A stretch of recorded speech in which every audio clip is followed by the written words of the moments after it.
नमस्कार, मैं अनीता चौधरी। देखिए, बिहार चुनाव के भले ही कुछ महीने रह गए हों, लेकिन वहां पे बिगुल बज चुका है और इस चुनावी आगाज के साथ ही आरजेडी एक्टिव हो गई है।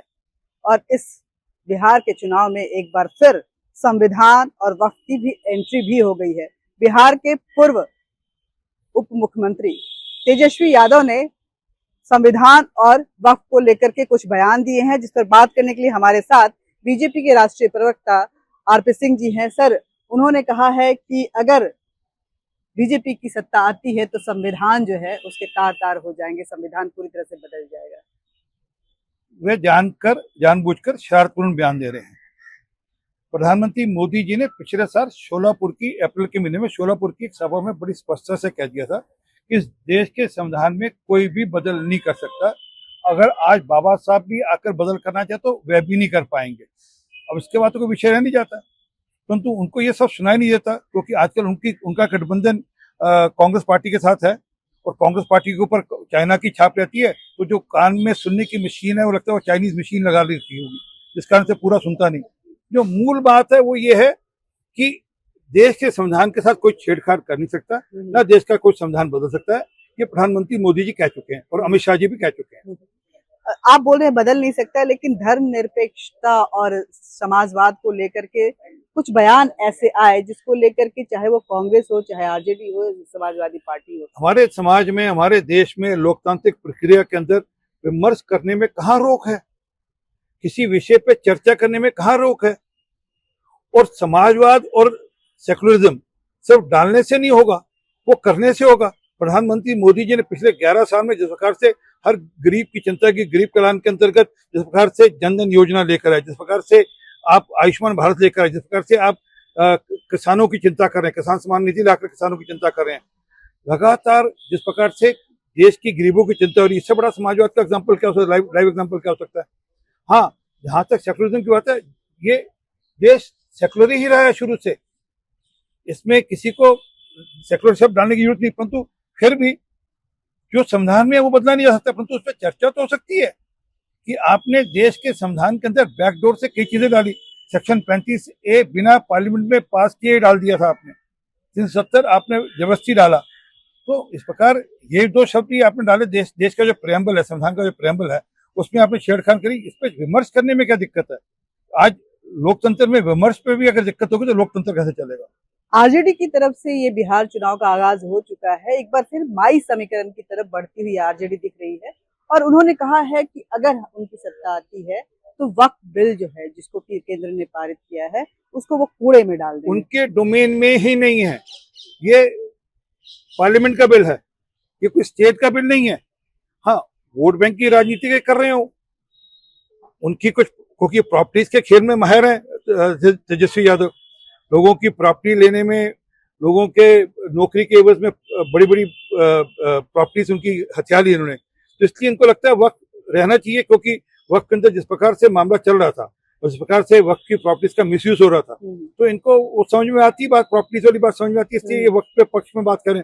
तो इनके डोमेन में नहीं है, वक्त सेंटर का विषय है और पार्लियामेंट ने उससे पास किया है। एक बार फिर मंदिर के मुद्दे भी जो है बार बार उठ रहे हैं। चलिए, वो कुछ भी उठाते रहे, कुछ भी विषय उठाते रहे, मूल बात है राम मंदिर बनना था, राम मंदिर बन गया और हम सांस्कृतिक राष्ट्रवाद के पक्ष में है। ये हमारा स्टैंड बड़ा क्लियर है।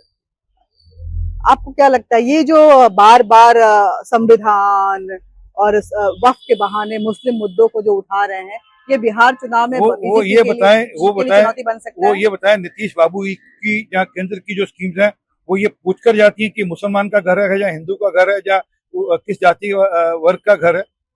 जब आयुष्मान भारत की स्कीम लागू होती है तो पूछ कर तो नहीं जाती ना इस जाति घर पे मिला जाएगा। जब सिर पे छत दी जाती है तो पूछ कर नहीं दी जाती। जब मुद्रा योजना में लोन दिया जाता है उसमें 70% महिलाएं होती हैं, तो ये पूछ कर नहीं जाता किस जाति का, किस धर्म का है। तो ये उनके लिए है सब, परंतु हम इस सबसे बहुत आगे चले गए हैं और आज बिहार के चुनाव का जो विमर्श है वो भी अलग है, वो उसी पर ही अभी टिके रहेंगे। लेकिन आपको लगता है कि क्योंकि अभी तक बीजेपी की तरफ से वो गतिविधियां नहीं देखी जा रही है बिहार चुनाव में, तो क्या बीजेपी ले आएगी या एक बार फिर आरजेडी अपने हमारी जमीन पर जो तैयारी है वो उसका बारे में सोच भी नहीं सकते। इसी प्रकार का मामला दिल्ली के बारे में कहते थे, ऐसे ही मामला महाराष्ट्र और हरियाणा के बारे में कहते थे। हमारी जमीन पे बहुत अच्छी तैयारी है।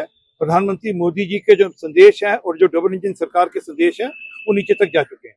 लास्ट सवाल, दलजीत दोसांझ को लेकर के एक बार फिर से कुछ विवाद जो है वो खड़े होने नहीं, शुरू हुए। दलजीत दोसांझ को लेकर जो विवाद खड़ा किया वो गलत खड़ा किया। एक ऑर्गेनाइजेशन है, कोई फेडरेशन है, कोई एम्प्लॉइज की, FWVIC कुछ ऐसे नाम है, उन्होंने गलत किया। उन्होंने कहा कि दलजीत दोसांझ की सिटीजनशिप ले ली जाए। अरे भाई, एक एक्टर है, वो देश का मान सम्मान बढ़ाता है, दुनिया में जहां जाता है भारत का नाम ऊंचा करता है। एक सिंगर है, वो उस नाते से भी दुनिया में भारत का नाम ऊंचा करता है। अगर किसी फिल्म उसने काम किया जिसमें कोई एक पाकिस्तानी एक्ट्रेस थी, वो फिल्म पे प्रतिबंध लगा दो। लेकिन बार बार उसके लिए मैं कह रहा हूँ उस फिल्म पे प्रतिबंध लगा दो ना जी। उस फिल्म को आप किसी भी प्लेटफॉर्म पे मत आने दो। आप पाकिस्तानी एक्टर्स के लिए यहाँ पर प्रतिबंध लगा दो, समझ आता है। परंतु आप एक एक्टर की सिटीजनशिप लेने की बात करेंगे तो कैसे बात चलेगी? अभी इन दिनों टीवी शोज में एंकर्स अपने सामने पाकिस्तान के पैनलिस्ट बिठाते हैं, तो उनकी सिटीजनशिप लेने की बात भी कर लेनी चाहिए। लेकिन नसरुद्दीन साहब ही कूद गए नहीं, हैं। नसरुद्दीन साहब तो वो कह रहे हैं कि मेरे पाकिस्तान में मित्र हैं, तो उन मित्रों को ये भी समझाना चाहिए कि वो आतंकवाद के खिलाफ बोलें।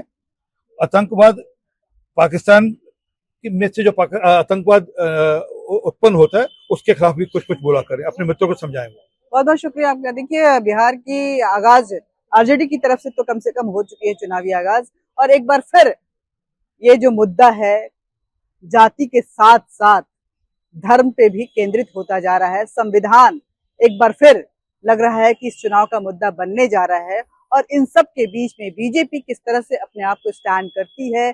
क्या आरजेडी के इस माई समीकरण में जिस तरफ बढ़ती हुई आरजेडी दिख रही है उसका तोड़ निकाल पाएगी बीजेपी, ये तो चुनाव आने के समय में देखा जाएगा। लेकिन एक बात साफ है कि तैयारियां आरजेडी की तरफ से जबरदस्त हो रही हैं।